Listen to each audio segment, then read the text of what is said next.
Naantok yata yung director natin, ha? Direk, naantok ka na ba? Ha? Mani-mani na pinipindot mo, ha? Okay, tama yan. Dito muna po tayo sa good news. Meron pong isinagawa po si BBM. Napakaganda po nito, lalo na po sa mga bumabiyahe dyan. Lalo na po sa mga matatandang malabong mata. Lalo na po sa matatandang hirap na po kung paano po makapagbiyahe sa sarili nilang sasakyan. Di ba? Magkakaroon na po tayo ng 1 RFID all tollways. Napakaganda po niyan. Kasi po sa totoo lang po, para po tayong tanga. Di ba sinabi ko na yan noon? Di ba? Sinabi ko na yan dito noon. Ngayon, dinirektya ko na si BBM. Sabi ko, Uncle, I can't take it this anymore. Okay? Sabi niya, what's the problem? What's the problem? Huh? The RFID, it takes time. And the RFID, I don't know which one to load. Okay?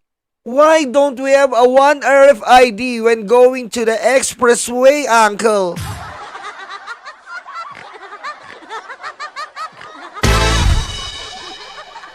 Because it's become a hindrance to our Filipino people, especially the senior citizen of the Philippines.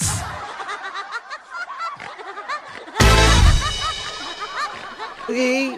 Because the senior citizen, they love to travel because they are nearly in the heaven. So they love to travel every time, and they are taking expressway. But this expressway, when going to NLEX, it's ETC. And then going to TPLEX, it's auto sweep. What kind of expressway is that? Why don't we have a 1 expressway, 1 RFID? Okay? So that the senior citizen, which have a corduroy skin and nearly going to heaven, will be so much happy before their last day. Patayin mo si BBM. No joke.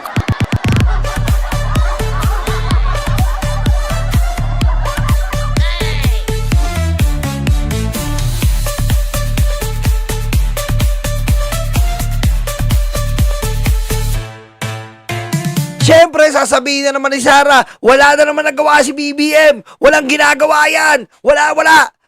Wala kang utak. Wala kang puso, hayop ka! Diba? Wala kang utak kapag ang mata mo talaga gustong-gusto mong ipikit. Pipikit mo yan. Pipiliti mong walang makita. Pero kung ikaw talaga ay tumatanaw, if you are looking around you and feel, okay? And feel the love tonight. Can you feel the love tonight? It is where we are. Wala kang puso, hayop ka! Diba? Yan po ang magandang ginawa ni BBM. Ha? Kasi po, si BBM, naisip niya, magkaroon na tayong 1 RFID. Pagpasok mo, kahit saan ka pumunta sa expressway, isa lang ang loloadan mo. Napakagaling po niyang proyekto na yan. Wala po tayo talagang masabi. Yan po ang matagal nating inaangal.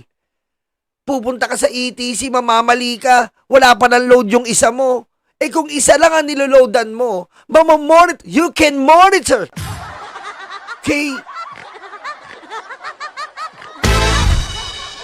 Monitor mo kung magkano ang laman, hindi yung, magkano pa ba yung ETC? Ay, marami pa laman. Tapos, makikita mo, auto sweep pala doon. Hihinto ka, mapapahiya ka pa.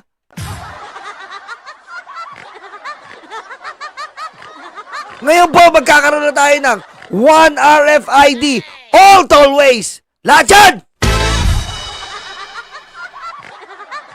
Yan po ang walang ginagawa presidente. Walang ginagawa. Walang ginagawa.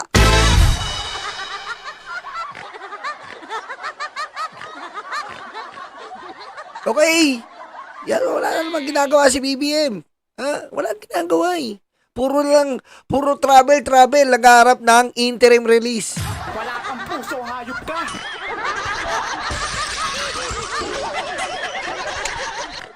Di ba?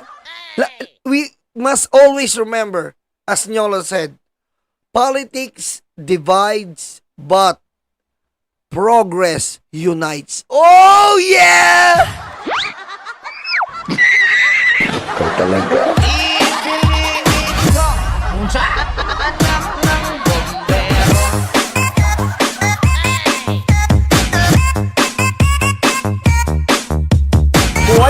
Guo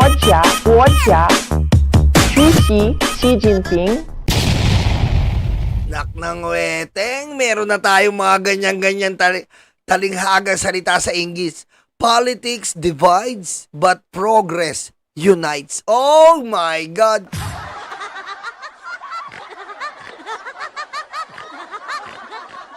Anong ibig sabihin yan? Hindi ko rin alam eh. Nabasa ko lang eh. Ang ganda kasi, ang sarap pakinggan eh. Ang sarap niya pakinggan. Parang ang lamig sa tenga eh. Parang may mentol. Di ba? Politics divide, but progress unites. Ang lamig sa tenga eh. Tapos mamaya may tumutulo.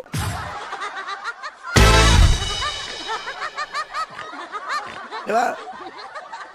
Anong ibig sabihin niya? Basa! Ang politika ay nagdudulot ng pagkabahabahagi. Pero ang progreso ay nagdudulot ng pagbubuklod.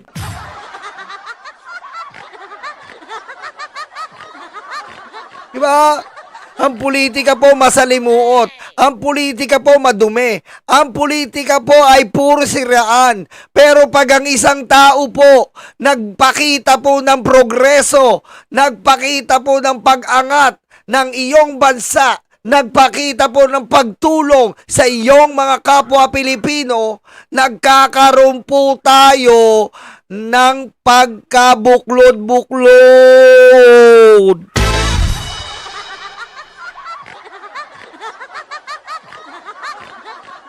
Yan po ang nakikita natin sa Pangulo.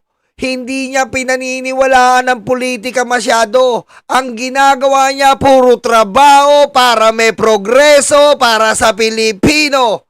Impromptu.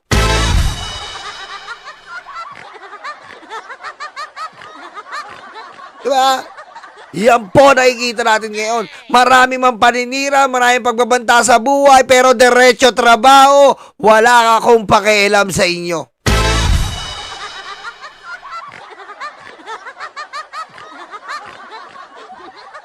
Diba? Yan po. Kaya ngayon po, i-enjoy natin ito. Malapit na po i-launch ang 1 RFID All Tollways. Yeah! At meron pa po tayong isa. Siyempre, meron pa po tayong isa. Tungkol naman po to. Ito po. Ayan po. Alam nyo na naman to eh. Ito pong Pasig River po. Pasig River na isa na pong pinupuntahan ng ating mga kababayan. Lalo pa pong i-enhance ng ating First Lady, ang ating Pangulo, at siyempre, nandyan po ang the man who can't be moved.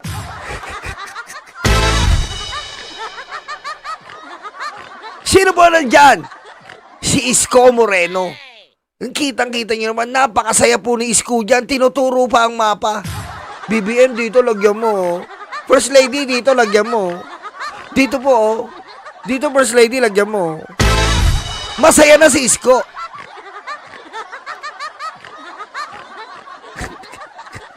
Masayang-masaya si Isko. Ayan po, kita-kita nyo. Sumakay pa si Isko sa carousel. Sumakay pa siya. Eh si Isko, umakaway pa. God first. Ha? God first! Mga ganun pa si Isko. Ayan po Ayan po, pinaayos na po. Ayan po si Isko, nakaputing polo pa. Ibig sabihin, malinis na ang hangarin ko, BBM. Nako po, kung mga vlogger po, ang taas po lagi ng views, attachments, pag nandyan po sila. Yung mga food vlogger, lahat po nandyan. Napakaganda po ng na ginawa na yan. To preserve the essence of the culture of the Filipino people. Okay? Why? Why are you saying that?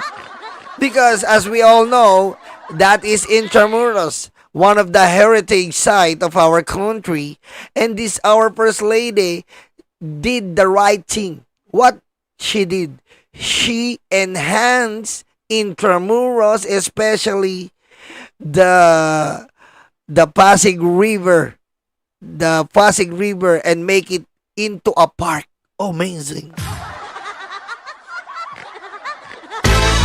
Yan kitang-kita niyo po si paring Isko dyan. Kitang-kita niyo si Isko. Ayan nakaputi pa si paring Isko. Napakalinis. Napaka-amazing. Ayan Ayan po paring Isko natin. Paring Isko. Tuwa po. Best. Tuwa pa. Nakipagtsikahan na kay First Lady. Yan po, sabi niya, First Lady, say na mo, mali ako sinuportahan. Abnormal pala yung isa. Sorry, First Lady, Ayos lang yun. Ayos lang yun, Siko. Ayos lang. Basta God first.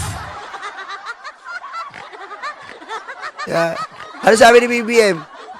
Yan sabi ko sa iyo, Siko, Sumasama ka sa mga demon, tapos naniniwala ka sa God. Detonate!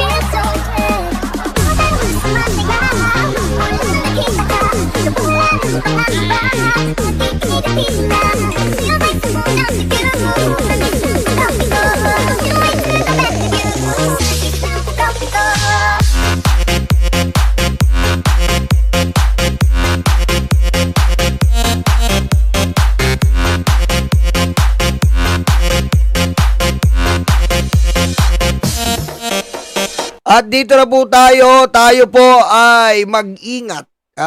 Ito po ang paalala ko sa inyo. Meron pong dalawang Karen sa mainstream media na dapat po tayong mag-ingat. Kasi po parang malamlam po ang tanong-tanong nila, ang mga interview nila kay Cheese Escudero at sa mga sangkot sa flood control. Pero pagdating po kay BBM, pero pagdating po kay la First Lady, pero pagdating po kay Martin Romualdez, napakalupit po nila. Sino ba yung tinutukoy ko? Yan. Okay? Mag-ingat po tayo sa dalawang Karen. Ito lang naman po ay babala. Okay? Ito po ay post. Duterte. Mayor Duterte is the leading presidential candidate.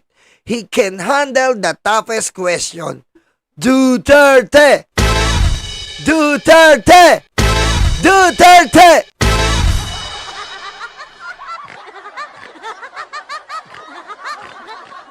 Kaya ito po ay babala na wag basta-basta yung maniniwala sa mga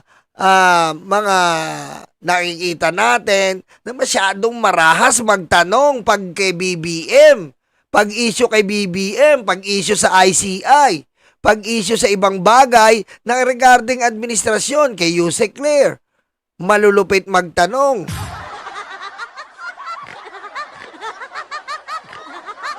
Di ba? Malulupit sila magtanong.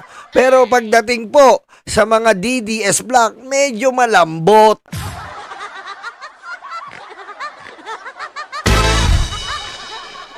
Okay?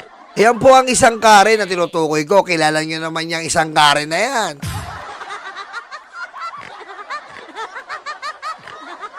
Diba? Hindi nyo pa makita. Ayan po yung isang Karen na tinutukoy ko. Hindi pa makita. Ayan o. Ayan o. Oh. Mag-ingat po tayo. Kasi po na-obserbahan natin, medyo maano po ang tanong nila sa mga kay BBM, masyadong garapal eh. Oh, sa inyo po ba hindi sangkot ng Pangulo dito? Eh, ba't ganun? Si Martin Romualdez po, ano ba yan?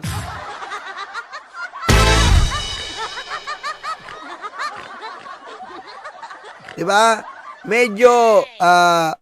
Medyo kailangan umamoy-amoy tayo. Baka may amoy natin. May sipon pala tayo, hindi natin maamoy kung sino may mga luga. Kailangan matalas ang pangamoy natin. Maamoy natin kung sino ang mga may luga. Ayan po ha. Isa po yan sa mainstream media. Dumako naman tayo. Dito po, sa isang mainstream media uli. DPWH Executive Jimeno, now Presidential Management Staff Undersecretary.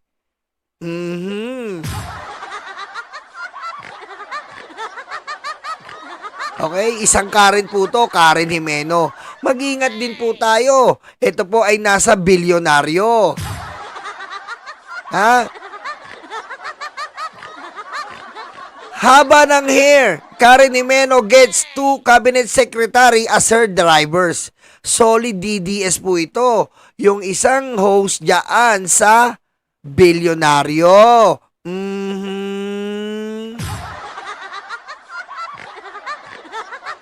Mag-ingat po tayo. Kasi po, meron silang kapangyarihan ng mga interview, pero sa interview nila, namumutawi ang pagiging solid na pumapatak na mentol.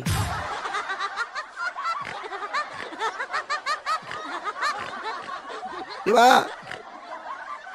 Yan po, ang dami pong pwesto nito si Karen Jimeno na to. Yan po, imposible pong wala siyang alam sa flood control. At kung magtanong po siya ngayon ay parang wala naman siyang alam. Kabinete siya ni Duterte. 2018, ayan po. Ayan po siya. Karen Jimeno also served as spokesperson of Tapang at Malasakit Alliance, a group of supporters of Duterte.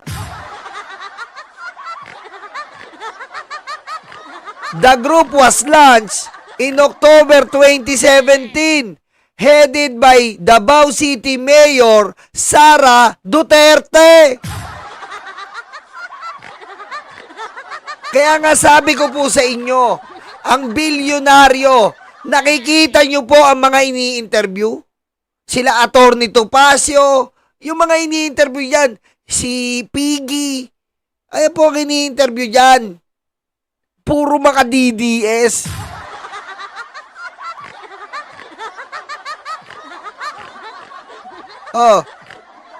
At syempre, hindi naman po tayo papayag na hindi tayo magpapakita ng ebidensya. Tsaneng!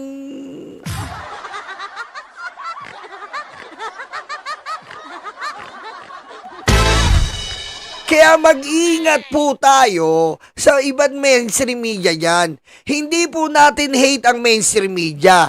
Mahal natin ang mainstream media. Pero dapat talagang totoong balita. Yung interview patas naman. Huwag naman pagdating sa administrasyon, sobrang kalkal, sobrang galit, sobrang bintang.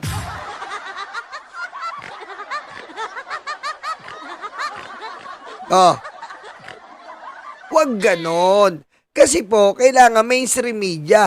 Wala kitang-kita yung kulay eh.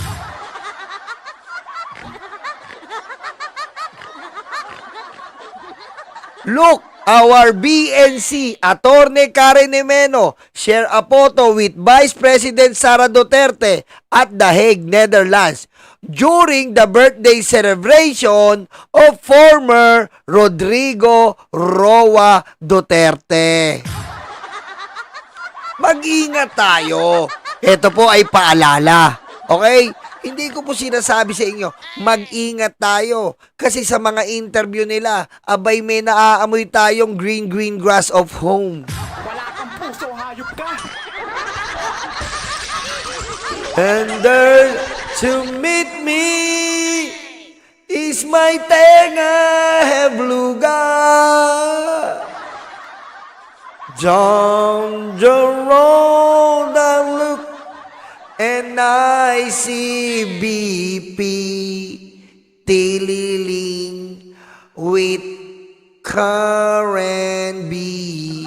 It's good to touch a green, green grass of home.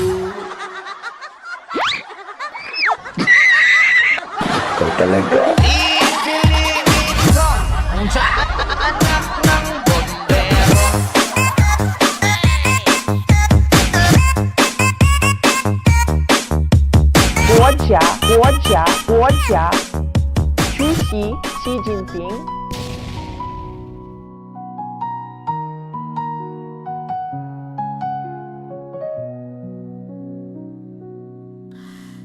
Ilan oras sa trabaho, kapiraso ang sweldo. Habang sila nag-aantay ng porsyento, kami ang nakukuba, hirap at nagdurusa. Iluluhon nyo lang pala aming mga pera. Galit at puot, hindi ito matatapos. Hindi kami titigil, boses man ay maubos. Kinamkamyo lahat ang aming pinaghirapan. Kayo ang salarin sa luha ng bayan. Galit at puot, hindi ito matatapos. Hindi kami titigil, boses man ay maubos. Kinamkamyo lahat ang aming pinaghirapan. Kayo ang salarin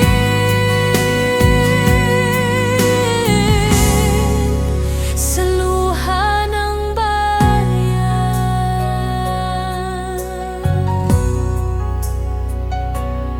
Sa kislap ng salapi nagbago ang mga anyo.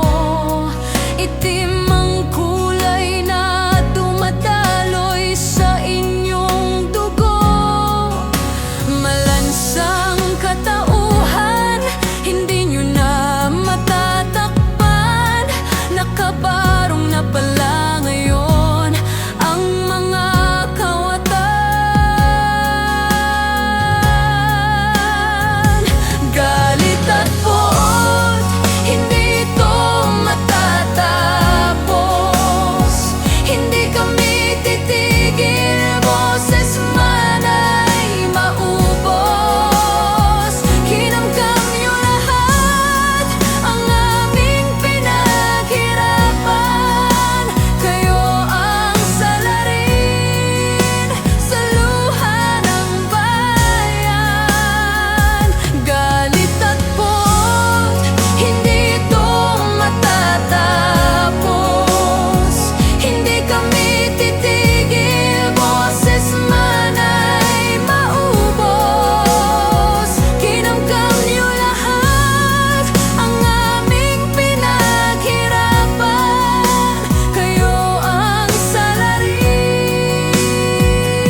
Kinamkam ninyo lahat ang aming pinaghirapan. Kayo ang salarin sa luha ng bayan. Galit at buhok, hindi ito matatapon. Hindi kami titigil, boses man ay maubos. Kinamkam niyo lahat ang aming pinaghirapan.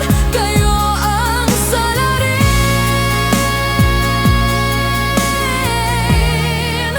sa luha ng bayan.